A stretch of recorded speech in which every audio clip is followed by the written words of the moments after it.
I'm Creason. And I'm Cynthia. And this is Random Spirit, where we talk about random topics. What are we talking about today, Cynthia? Today we will be talking about grief and the 5 stages of grief. I will be, stating my opinion. Creason will back it up with facts, and then we'll give, our little insight on grief, and then we will end this with the card pulls. Mm-hmm. So, while I was doing research on this, it was actually quite interesting because there are other stages, right? But the 5 stages were formed or whatever by the... was she a doctor? I think she was. She was a psychiatrist, and her name was Elizabeth Kubler-Ross. So, yeah, there's not that much known about her. Well, actually, there is a bit known about her. She, dealt with the ill and dying patients, and she, explored things about them. She basically... Their behavior. Yeah, their behavior when they were dying, and she basically charted them and... basically came up with the 5 stages of grief, which... Mm-hmm. Now, these 5 stages of grief, from my understanding, what we will be talking about is, Dr. Elizabeth came up with this after giving these, I forgot how many patients it was, but these, she gave them the news of them being terminally ill. Mm-hmm. And, then came the 5 stages of grief. There are other ones. I'm not going to get into it. It gets there's a lot of, what's the word? Controversy? Yeah, around it. Around the 5 stages of grief. This is I'm just stating my opinions. If it don't go with you, that's completely fine. Don't come at me. Don't fact check me. So, yeah, we're going to go on and start off. Are you going to start first? Yeah, so the 5 stages of grief, first of all, we should tell you what they are. Denial, anger, bargaining, depression, and acceptance. And we'll go over them one by one. Mm-hmm. And we'll go ahead and go from there. So, yeah, denial. In our specific case, it's the first stage.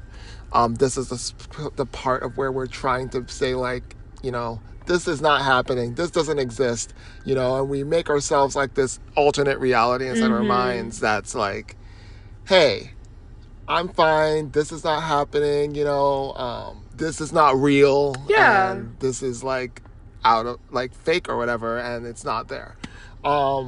Yeah, so this is the first stage that they all go to. Yes. And this is the part of where people just go ahead and, try to live their lives as though,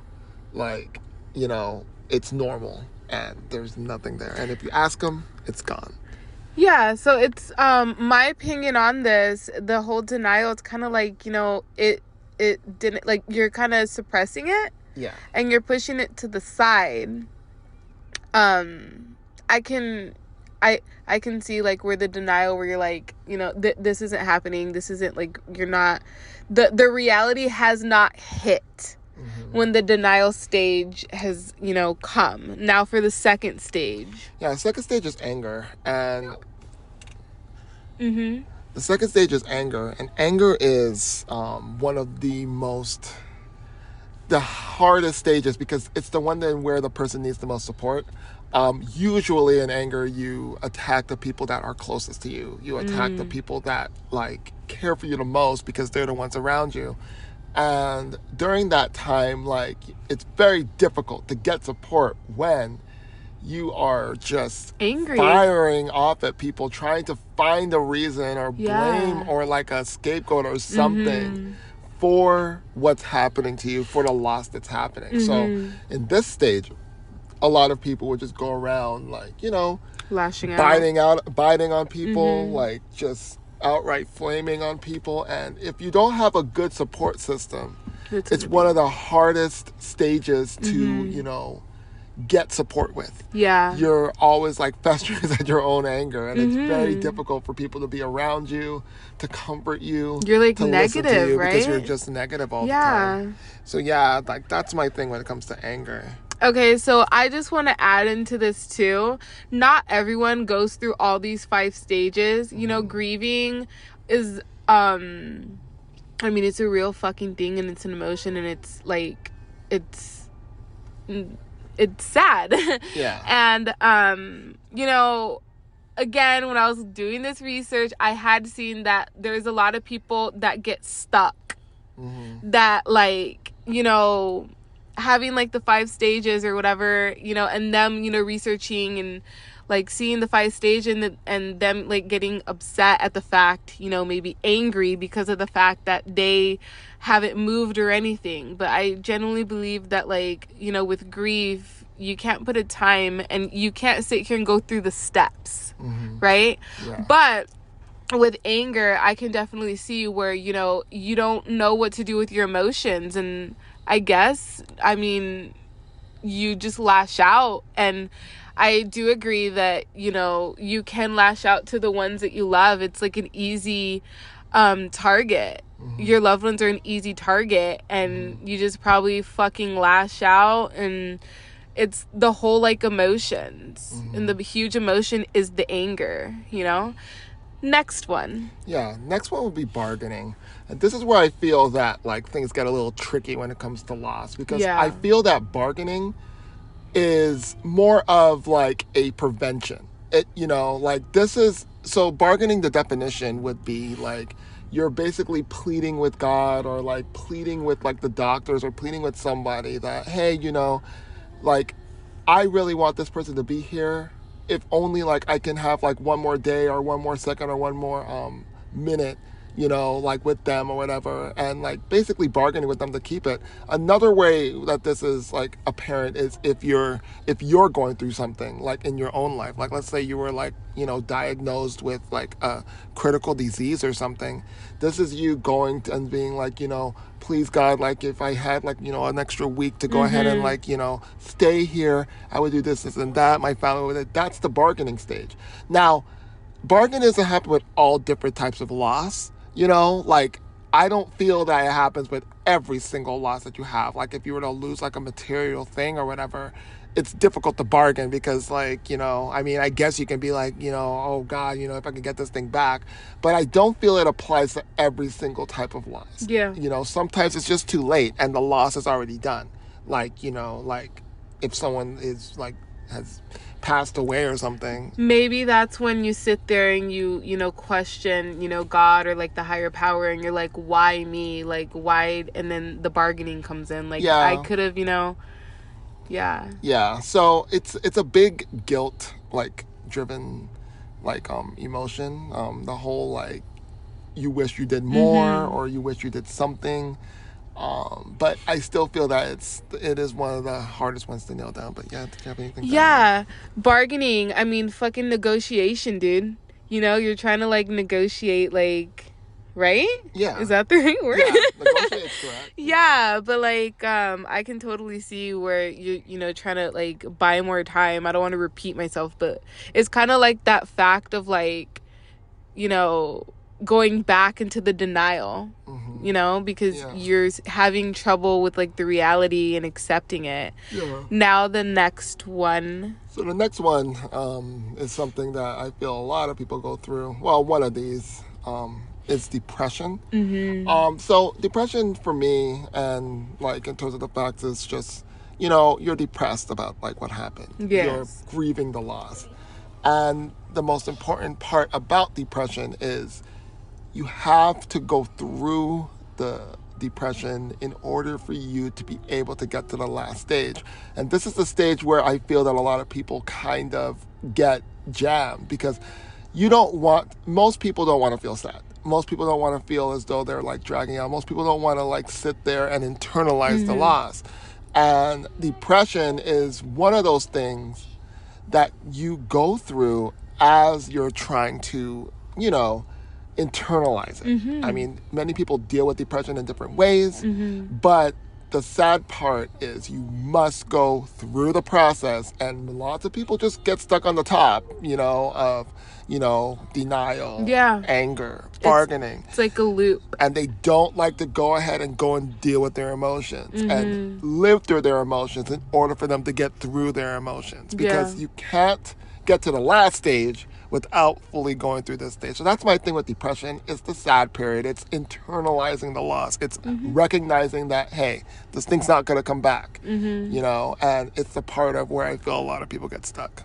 So, Yeah, in the research that I did, I seen that, like, there are some people that don't get this stage, depending on the grief and the mourn and the loss. But I would feel like, it's in the word depression. You're fucking depressed, you're sad. And a lot of the times when depression comes, depending, to each their own, don't fucking knock me for this. But a lot of the times that, when you're depressed, sometimes you repress. And then, to get yourself out of that. Yeah. And, it's just like, it sucks. It really does. It really sucks. I've been in depression mode, and for me, I repress. Right? It's not the best thing to do, but fuck, who has time for emotions? Yeah. But yeah, that's, my opinion. Again, don't fucking knock me for it. I don't want anyone to come at me. But the very final stage? Yeah, the final stage of all these 5 stages is acceptance. And after you've gone through all the emotions, you accept that this person's not coming back. And you accept either that, this person, this thing, or whatever is going on in your life is not going to return. And yeah, I feel that's a very important step, and a step that a lot of people do not get to in all sorts of loss, whether it be parental, there's so many ways to go through and describe this, because when I was young, I feel that I felt the loss of not having people who were 100% behind my back for every single thing that I want to do. Yeah. And that is a form of loss. And it's difficult to accept that because you get jammed up in the other stages of repressing and things like that. But it's a very important part of, I feel, becoming a better person, of, being out there and actually being your true self. Because if you're bogged down with all these losses and your emotions are super high, it's difficult to go out in life and actually live it. Yes. Because you're so busy worried about the past, worried about the things that happened before. Yeah. So acceptance is understanding that the loss does not define you. Yes. The loss is not the part of you that matters. What matters is what you're able to do afterwards, and what you're able to bring to the world afterwards. And it's very difficult to understand that, especially when you're going through major losses, It's one of those things, I think it's been told to me, it's kind of fucked up, but it's life goes on, Yeah. Life goes on, and trying to make the best of it. Yeah. Are you done with your part of the acceptance? Yeah, okay. I am done. No, I thought you were starting off of there. No. But fuck, I was gonna say something, Cynthia. Okay, no. Again, in the research that I did, I have seen that a lot of people don't get to acceptance. And for anyone out there that's grieving, and that is for anyone out there going through it, my heart goes out to you. Same with Creason. Positive vibes your way, a bunch of love and light your way. Grief is so it's just it's sad. It's part of life, and it's sad, and life goes on, and I know that, you're going to have your good days and you're going to have your bad days, but, just know that, you're loved and you're on this earth for a reason. And I'm probably going to go into the spiel and start crying. So we're going to stop. Yeah, so Now, you want to go over like a quick, you want to do like a quick story of grief? Yeah, I guess that we can go over a quick story. Mm-hmm. Yeah, one of the Mm-hmm. hardest things about like going over these stories is that they're very deep and Yeah. like usually like they're very personal. I feel that the time that I like went over something like this is through just the loss of someone that like I cared about. And I feel one of the hardest things about that is, going through the steps. Like when I got a call with my Uh-huh. specific one. So I got a call, and the call was like, oh, like so and so is like not here anymore. I'm just like, it's a shock. You go into shock when someone says that, because Yeah. you don't know exactly why Is it that like happened, denial? what happened. Yeah, that is denial, Mm-hmm. because like you don't believe it. You're like, really? There's no This way. happened? Like now? How did this happen? Yeah. Why did this happen? Mm-hmm. You start like thinking about it, like deeply. And I was like just in shock. I was like, okay, well, and your first question is like, how did this happen? This has to be some kind of a joke. Mm-hmm. Yeah. This has to be some kind of a joke. This can't be real, and I went through that. And the second part was, realizing that my friends like literally like abandoned the situation, and that's why like my friends like abandoned the situation, Mm-hmm. and that's why like it ended up like well, they didn't keep a communication with that person. Mm-hmm. They literally stood there and Mm-hmm. they literally stood there and like tried going through like their own stuff. They were like, we have our own lives now, we have our own things to do, Kind like of we don't moving have on real yeah, we quick. don't have time to go ahead and like worry about like this person or whatever. Makes me sad. And like honestly, like we had this chance of where we were doing things, and like we used to like do things yearly, and it sucked that it just all went away, all went behind, all went aside, and did I not have a come back. question. How did that affect you? Because like I don't think we've really talked about that. How did that affect you when that happened? Well, I mean, I was affected in a lot of ways. And I mean, I was going to get to the anger part of it, You don't but show a lot of it. yeah, like when I was like driving to the funeral or Yeah. whatever, Mhm. it's the time that I felt like the most angry towards it. I remember putting on the song, which I always remember, called Dangerous. I don't remember who the band that wrote that song Yeah. was, but I remember playing that song so that way I can feel better about the situation. It was a little bit of Mhm. trying to find out like myself, and just getting to the point of where I understood like, hey, like this is fine or whatever. Like there's no reason for me to be angry at my friends. Like people move on and they do different things. And it's not the fact that we don't do the same things anymore that it was. And the bargaining stage, I feel, is where it came from there, because at that point, I started to like wish that I spent more time. I was like, oh, I wish that I could go ahead and spend like extra time. I wish that we kept doing, those expos that we used to go to. Maybe if we did those expos like more often, like we would have had, a better connection, but that connection got lost. And I feel that my friends also had that thing too, because they had the same sentiment that I did, Yeah.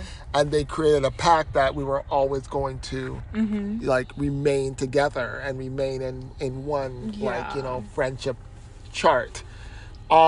Depression came like I would say after that entire Yeah. ceremony, because there was a time of where I was just there and just thinking about like reminiscing, especially when we went to go and visit his mom's place. Dude, I'm like about to cry. Yeah. And like we went to go visit his mom's place, and it was one of the most heart-wrenching things ever, because you see like her like packing up all the things, and like you see her like trying to explain like how it happened and why it happened and like just how difficult it was for her as it was happening. And we sat there just listening to that, full silence, like, and then she's like, yeah, there's a lot of stuff here that's probably going to be useful for you guys, that's probably going to help you guys out, and like take them because like, I don't know how I'm going to go ahead and be able to deal with all this stuff. Yeah. And it was difficult for me to look at the stuff that he had and like, remember him. And like the major thing is that I said, I need to remember this guy for the good times. Yeah. Not the bad. Like there was a lot of stuff that he liked to do. He loved doing like rap and he loved like playing video games, specifically Tekken. Like that was his go-to. He really loved playing that. So like as I was taking stuff, I took things that reminded me of music and reminded me of gaming. And those are the things that I took and cherished. He had a lot of like arcade sticks and stuff that he really, really liked. He would freaking just, if anybody even looked at them, he would want to kill. If anyone even looked at them, they would just like, Yeah. like just go for it and like just, he wouldn't even like look their way. He was really possessive over those. And I think my acceptance came shortly after that of when I realized that, it's fine or whatever. And like things happen, and it's sad because like, it's not, the reasoning that it happened was not like something that was typical, but I can understand it. Like there was a lot of pressure on him like throughout his life, and he went to a career that his parents didn't necessarily like, so it put the pressure on him quite heavily, and I feel that that's like probably what took him over the edge or whatever. But at the same time, like for me, my acceptance was knowing that it brought our entire group closer together, and it brought us all over and closer together. So yeah, 100. That's what I have to say. That was my story. I was crying. I didn't know your friend, but I have channeled him, and he has a very beautiful soul, and I'm going to stop talking about it because I got my makeup on. I'm messing up my makeup. I've been really sensitive lately, especially since it's all right. Okay, so my little experience is a little different. The loss of a family member, and just is not like a physical loss. It's, a relationship loss that kicked me in the ass. 5 stages of grief, man. What? I didn't bargain, did I? I don't know. I don't think I bargained. Did I bargain? I did kind of, not really. And then I, set boundaries. Acceptance has came. And I feel like, again, not everyone's going to have like the same experience. Acceptance. Like I did not have depression. There was a lot of anger because of the fact that, my communication sign, I think it's the Mercury in astrology. You probably don't, but it's in Virgo, and Virgo's very like communicative. I communicate pretty fucking well. Yeah. And the anger came with the fact that I was very, like, I communicated and I did my part and nothing was given back. Therefore, I'm very passionate. I'm very loving. I could be kind of aggressive, but when I don't get any of that back, of course I'm going to get fucking angry. The anger part was probably 90% of that, like, from the time that the loss of that relationship to now. Anger was a huge, you know this, because anger and tears. But I don't think, depression, I didn't have that. What were the other stages? So you went over there was denial, anger, bargaining, you have depression, and acceptance. Yeah, denial. There was no denial. I feel like denial and bargain go hand in hand. Yeah. But definitely acceptance took a lot in me. again, I know there's a lot of form of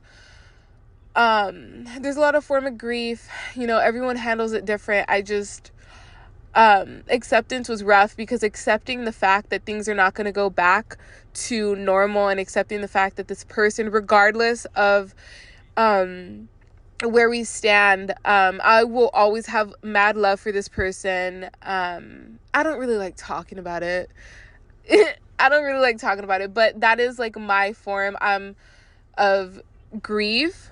You know, I did recently, like, you know, lose this person, and things will never be the same, and just I have to like fucking live with that every day, and it sucks. It sucks. But yes, that is our whole episode, right? Yeah. Do you want to add anything else? I think that we're good there. Okay. Yeah, we can go straight for the card pull. So we had pulled these cards, and we had no time to reflect on this. But the card that I got for you, Creason, was it change? Yes. Do you want me to read on this or no? Yeah. Okay. Otherwise, it'll be difficult for me to reflect. Oh, no, it's fine. I mean, change. Okay, so change. It's okay to change your mind. It's all right to change directions. I think I know where this is going, but we don't need to talk about it if you don't want to. You don't need to be consistent. This is the time to put the needs and expectations of others aside and listen to the beat of your own drum. I love that. You don't need to follow tradition. Create your own traditions. You are free to express yourself and let your spirit fly. Be daring. Go beyond predictable behavior. Just because something has always been done in a certain way doesn't mean that it needs to continue to be done that way. You can't control the exact circumstances of your life, but you can control what meaning you give to them. Select meanings that empower you, for this is a time to be carefree, wild, and unmotherfucking predictable. Creason's like, get out of my face.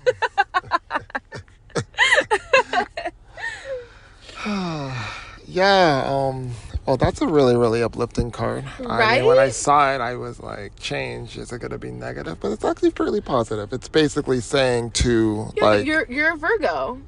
We don't like change. Yeah, we don't. Well, I know I don't. Do you want to know what song just came up in my head? What? Strange things are happening to me.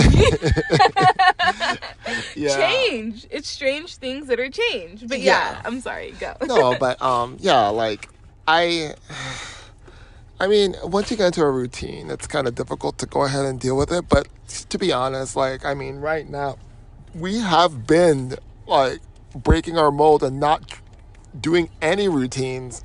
From what I've seen, like, we've been trying to get a routine going, but Dude, we have no fucking control over our lives because shit happens. Yeah, it's been very difficult. There's a lot of things going on, a lot of things happening. I just feel that, like, everything's, like, in fast forward. And to sit here and even do this podcast, I wish you guys can see. But continue. Go. Yeah, so... This is your card. Change. Yeah, but yeah, I said, like, it's insane how much, like, I have to go with the flow now, even more than I did ever in my life, like, having to go with the flow. Yeah. I barely get chances to go ahead and, like, do anything. Plan or, like, dude, everything's, like, on the seat of my pants. Has anything that you've done in 2022 been planned? No. Okay. And that's literally where I have to... Yeah. Yeah, so... The change is there. I can definitely see it. It's there. And it's just... I'm just going with the flow at this point. So the card... Yeah, so the card is true. Well, it's kind of like Dory. Just keep swimming. Yeah, it is. Oh my God, I love that. All right. So yeah, that's my reflection. That's your reflection? Uh-huh. Okay. Your turn. Okay, so my turn. Pleasure. Okay. Savor your life. Each and every part of it. Take pleasure in slowing down and experiencing each of your senses. Taste your food with full gusto. Inhale the scents of the world around you. Enjoy the colors and textures of your life. This is truly a stop and smell the roses card. Embrace your sensuality. Move in a languid language is correct. languid way. Let pleasure be your password into every intimate part of your life. Allow your life to be less about being productive and more about enjoying each moment with verge and a radiant, I can't fucking read, energy will flow, and a radiant energy will flow through you in all directions of life. I like this. I feel like this is more like of live in the moment. I'm trying. I feel like lately, I have been. Yeah. You know, there's just so many things that I want to do, and it's very difficult. You know, I'm a mother, and hauling 3 kids everywhere, it's difficult. It's very difficult, you know. But, you know, Creason's like a great support. He sits here with Sebastian, and, you know, like, you help me smell the roses sometimes when we're out, because a lot of the times when we go out, we do things like to make the kids happy. You are like an amazing friend. I love it. But yeah, pleasure. Yeah, I'm trying to find like and just be at peace with myself. And then sometimes I feel like I, you know, get shaken up and, you know, someone rattles the bee cage. And it's difficult to calm down from that. Pleasure of life, you know, beautiful. Yeah, embrace life. I'm really trying to embrace life. I feel like, you know, I have my confidence, you know, self-love, positive fucking vibes, dude. And that is it for our episode. Always remember to love yourself, guys. And until next time, Bye. bye.